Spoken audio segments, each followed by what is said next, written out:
Good evening. I'd like to call the village board meeting for the Village of Cary, December 16th, 2025 to order with roll call, please.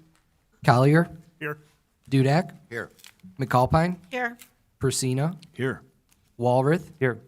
Kownick, Here. and Stefani is absent. Thank you. Please join me in the Pledge of Allegiance.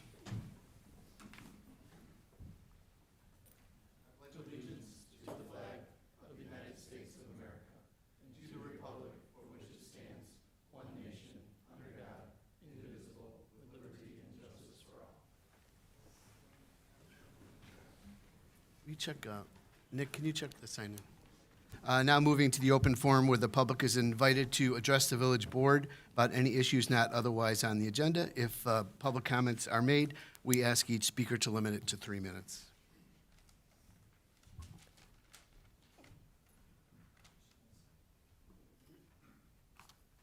Chris Reiki.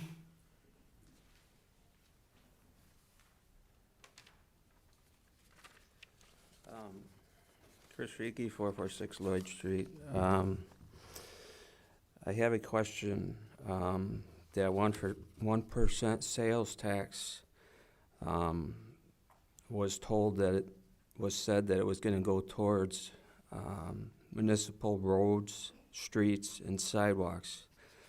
According to the printout, I wasn't at the last meeting, but it also says storm sewage treatment plants, water disposal, everything else but what it was supposed to have gone, said to have originally gone towards, which was going to be basically the village streets, sidewalks, curb, gutter. On a different note for tonight, I was wondering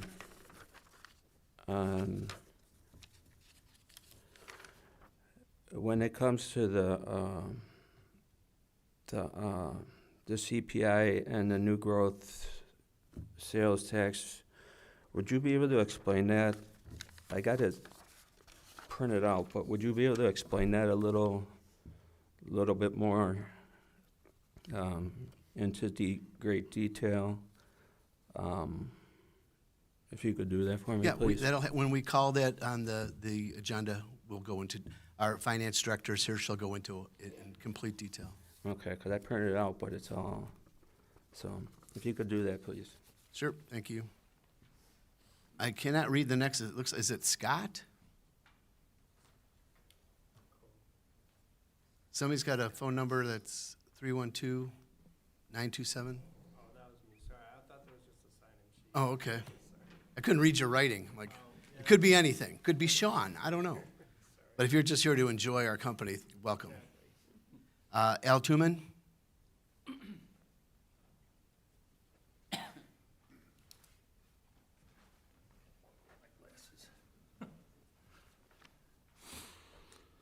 Al Tuman, 219 South Wolf Street. I'd like to address the board regarding safety. First issue was imminent danger issues. First example was Jandis Metrolot Pay Station, left open with leaning canopy above pay booths. Village first response was closing the parking spot next to it with cones and a barricade horse. Then a week later, they placed a backhoe on the leaning side, but still let people walk and pay for their parking. That was very dangerous. Finally, after weeks of this, must have needed the backhoe and finally removed the danger. This should have been done immediately. Citizen Safety 101. Weeks later, they finished the paving at Route 14. I decided to take my weekly trip to the FRG Jewel from Main Street rather than going down Jandis. While sitting at the light, I witnessed firsthand car coming straight through the intersection on a red light, nearly getting T-boned and just missing me head on. This is not the first time I've witnessed this in this intersection. It is known by the state and county to be extremely dangerous, and the village chooses to do nothing about it but put stripes on pavement. I know it's not your road, it's the state road. Every time I hear an ambulance, I think, Well, they're headed there. Then 1.5 months ago, I was coming back from FRG, and I was stopped at the red light just short of First Street. Noticed the canopy at Marathon leaning from its original 90 degrees to 80, 75. Imminent danger with nothing but caution tape around it. Cars parked next to it. No shoring, no bracing. Reading in the paper, this has been leaning since August with nothing done. This is where the tanker used to pull up. On the side it was leaning to fill the tanks. Every week after, I would go past and nothing done. Imminent danger 101. I read in the paper Mr. Miramoto saying structural engineer said it was safe. I cannot believe that 3.5 months and nothing was done. After a canopy in Crystal Lake fell last November on 2 cars, lucky hurting no one. And it was removed immediately. Marathon canopy is still sitting there showing neglect of the village to have it removed.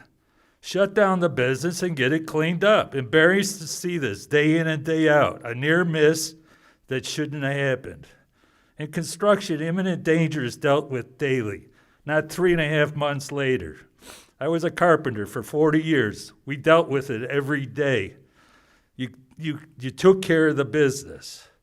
So in ending, I'd like to let us focus on our attention to the safety and well-being of the Cary residents and guests of Cary. Thank you. Have a good evening. Martha Ritter.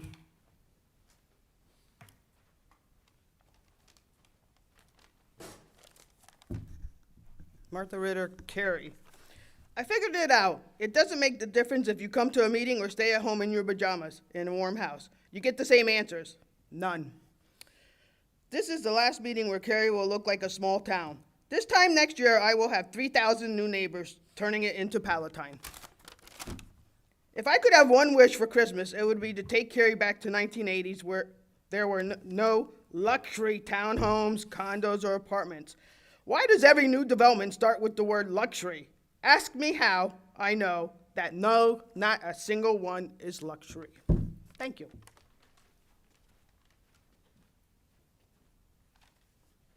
Thank you. Anybody else here who'd like to address the village board? We'll go ahead and close open forum at 6:08. I have one thing on my agenda tonight. We are recognizing Juan Cisneros, who has been with the village of Cary for a whole year already. It seems like yesterday that we swore you in. Want to meet me up front, please?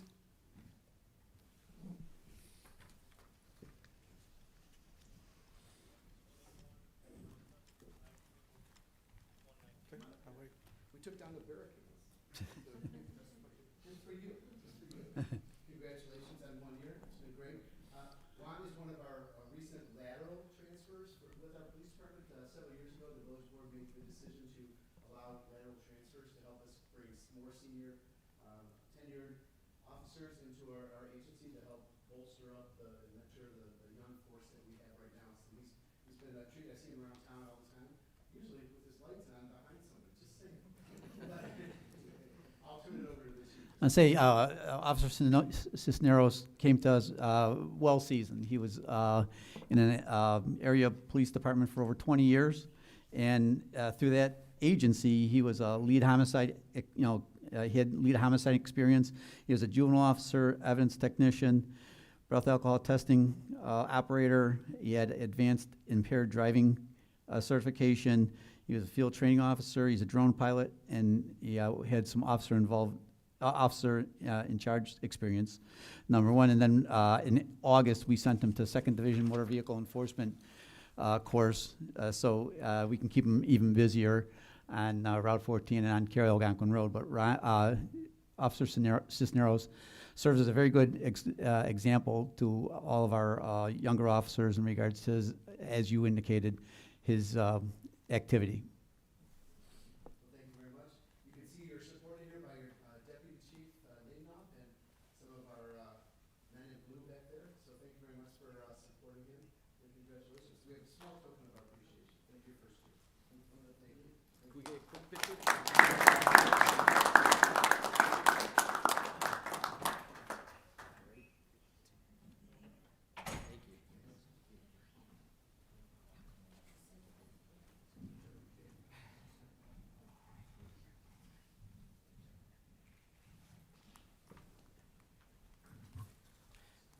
Okay, I will entertain a motion to approve the consent agenda items A through I as shown on the village's website and is displayed on the video monitor during the village board meeting. So moved. Second? Roll call, please. Walrath, Yes. McAlpine, Yes. Collier, Yes. Dudek, Yes. Persina. Yes. Thank you. Thank you. And moving on to our one item on items for separate action, I will entertain a motion to approve an ordinance authorizing the addition of CPI and new growth of $91,618, resulting in an annual real estate tax levy for the tax year 2025 in the amount of $3,106,520. So moved. Second. Thank you. Kelly? Good evening. The numbers in front of you have not changed since our discussion at the Committee of the Whole meeting from November 18th. The recommendation was for the new growth and CPI, with the Village of Cary being a non-home rule municipality.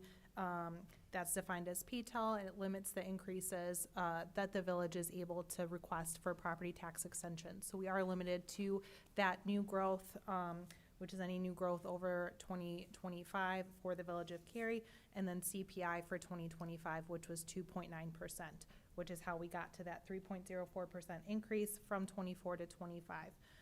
One thing to note that I know that we discussed in our November 18th meeting as well, given the EAV total overall EAV growth from 2024 to 2025, there is actually a decrease in that calculated tax rate from 2024 to 2025. So the village portion of the tax bills, there will be a slight decrease from the prior year. Kelly, could you please explain so Mr. Redkey can understand what the difference is between new growth and CPI, please? Yeah, so the new growth, that is just for the 2025 was about 1 million. It's just a percentage of the new construction in the Village of Cary. For 2025, that was 0.14%. It was a very, very minimal amount. And then CPI is the Consumer Price Index, and that's for the state, and that was at 2.9%. And having the new growth is absolutely there's no new taxes for that. It doesn't add to the tax bill. Correct. We're just saying this is the money that comes into the village. So we're getting the money that is owed to us. Okay, any other questions, discussions? Chris, does that answer your questions? Do you feel comfortable with, do you have any questions still? Why don't you come up to the microphone?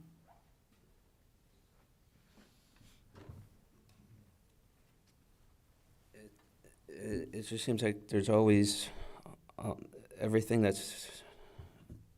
says that there's a lot of stuff that's non-home rule, like, there's a lot of stuff that if it was home rule but everything that's explained, it includes non-home rule.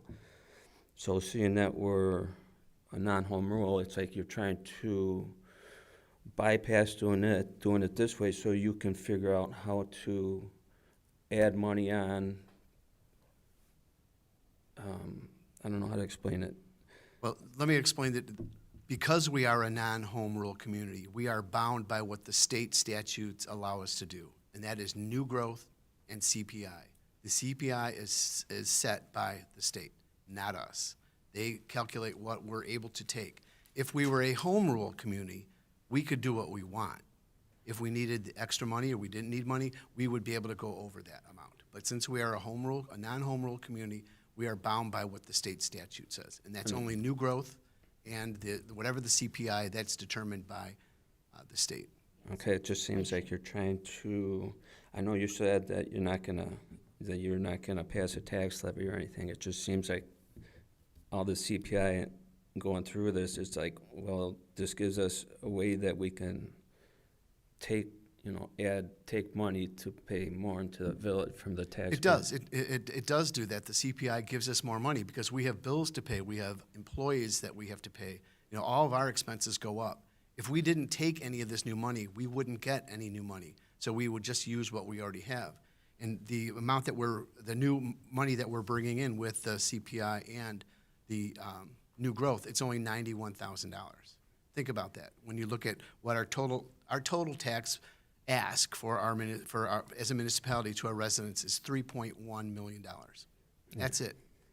Out of everything that we do, everything that you do, this goes towards our expenses, and we can pay things for, like our police pension fund. We pay more than half of that just to the police pension fund, in addition to what is already on your tax bill. So half of what we're asking for right now goes directly to our police pension. Okay, it just seems like, I'm glad that we're able to do this, because we have to be able to run it, we run this like a business. We have obligations. We want to, make sure that we're able to provide top-notch services. We live in a community that our residents expect top-notch services, and we have to make sure that we are delivering with those. And that takes money, but we do a lot with a little. So I'm happy with the direction that we're going when it comes to the monies that we're asking from our residents. It's really not that much money that we're asking in addition. You will not, in our portion, remember, the Village of Cary's portion of the tax bill is right around 5%, plus or minus whatever, I right just- about 5%. looking at this, I don't know what the CPI and it's just like, when it includes the non-home rule, it's like, okay, they're trying to bypass something and gonna add a tax or do something to, CPI, it has nothing to do with that. It's the Consumer Price Price Index. That is a number that is given to us. okay. We don't come up with that. It kind of, Chris, I think it's like when you go and you say, okay, what does something cost me? It's, things go up in price. That's kind of what it's accounting for, is to say, as we go on, things get more expensive, whether it's wages, whether it's buying, whether it's buying salt, everything that we do costs us more every year. So that's what the state comes down and says, here's what we see the inflation to be at. And that's a benchmark for us, and that's what we use, is what they come up with. But it's just to take care of how things increase in costs. I know nothing's getting cheaper. No, unfortunately not. Even with the municipality, nothing. Although I am glad to say the salt that's on the agenda tonight did get cheaper by Yes, it did. 3.3%. Yeah, Yes. so take take Because that we that. win. also buy in bulk, right? So We those do. are some of the things that we do, that we try and find savings anywhere we can to save money. It's through municipal partnering and shared services, too.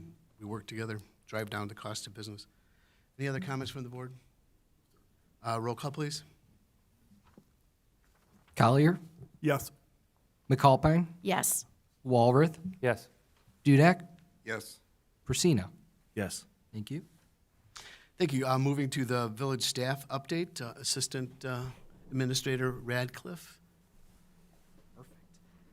As everyone may be aware, we've been pushing this out on Cary News Weekly and our social media platforms. Feel free to join Mayor Kounick through the virtual Red Kettle campaign. I know Mayor Kounick can probably talk about this past weekend over at the local Jewel, but there is still opportunity to donate to this campaign, open through December 31st. I'll come back to that, or do you want me to do it now? You can do it now. Well, I thank you to, we had a couple of officers, the chief came by to visit. I had trustee McAlpine, Prezina, Collier, and Stefani, both, all four of them came by to help ring the bell. Last year, the Village of Cary, we won the actual day ringing, which we were thrilled about. Unfortunately, this year, we came in second. But pretty much, I think it's Nick's fault. I think it's Nick's. He went to Algonquin and donated Algonquin. I'm kidding. No, but in all seriousness, the conditions were substantially different than they have been in the past year. This was only our second year doing it. We were inside, so we're only capturing the people walking in to the store rather than people going in and out. So we feel that that was a hindrance, and we identified that with the Salvation Army. But we're grateful and thankful that Jewel let us stand inside because it was freezing outside. It was really cold. So we're thankful about that. And also, I cleared it. I have some extra kettles that we had gotten from the Salvation Army, and we're going to put one at the front counter and encouraging people to continue to donate because that comes to ours. It would be nice because I'm on the heels of Huntley. Huntley's the one he's winning this thing right now, but he's really pushing the QR code. I don't have much on the QR code. I haven't really been pushing it. I will be, but it's an important thing for our community. All the money that we raise in McHenry County stays in McHenry County. So we're happy about that, and we got recognized last year that we had won the actual day of. So they do pay attention, and this is something that is near and dear to all of our hearts, that we want to make sure that we're taking care of our own. So It's been fun. It's still going on. I do have a pin that I wear on occasion with the QR code on it. So if you're in a giving heart, Mr. Miller, sitting back there smiling, take a picture of that QR code and you can go right to, I have my own website thing that goes right to us, the Village of Cary. So anyway, so thank you for letting me burden with you with that. Thank you. Thank you, Mayor Kounick. Also, just thank you all for attending. If you did attend the Mary Carey Parade this past 2 weekends ago, we had over 100 floats that participated, many people. It was a blast to be a part of that experience, and thank you to the board for attending and all the staff and police that helped make this happen, and of course, the Chamber of Commerce.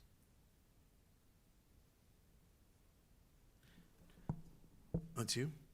It's of you, Chief Finland. Yes, just two things that we're doing at the police department in the lobby. The first thing is shown here is the food drive by the Fraternal Order of Police. They're collecting food through December 18th for the Cary Grove Food Pantry, and they're just asking that, number one, it's packaged goods, and number two, no glass containers. And then the second thing we have, so there's two collection boxes in our lobby. The second collection box is Huggies for the holidays, and that's through the police social workers, and it's basically hygiene and diapers that they're collecting for that, that initiative as well. Director Noonan. Another collection reminder, we implemented the Holiday Light Recycling Program. Those are stationed here at the Cary Municipal Center as well as Fire Stations 1 and 2. They're accepting the mini lights, rope lights, LEDs, and extension cords. They asked for no greenery or wreaths, garland to be attached to that. Sure. When does that collection end? I think that thing's been out there all year. No? Or, I honestly, I'm wrong It's person. that green tub that's out in front. Sorry to put you in the hot seat.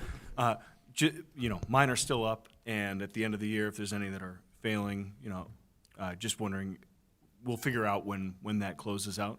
Yeah, we can close that unless Administrator Morimoto has another opinion. I would say middle of January.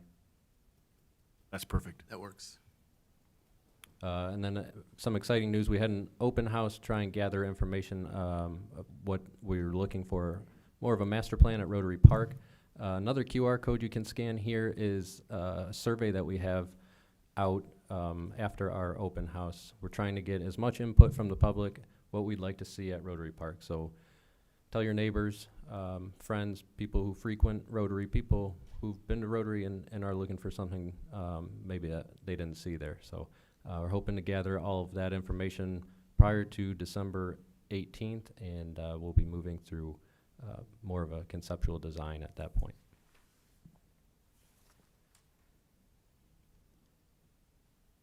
Anything new from finance? No, nothing further, thank you. Community? Nothing? Okay. Any future agenda or discussion by the village board? I will entertain a motion to adjourn into executive session. We have two items: personnel, appointment, employment, compensation, discipline, performance, or dismissal of specific employees. 5 Illinois CS 120/2C1, and real estate, setting the price for sale, lease of village property. 5 Illinois CS 120/2C6. So moved. Second? All in favor? Aye. Any opposed? We are adjourned. We will be adjourning this public session from the executive session. There's no more public input now. Thank you.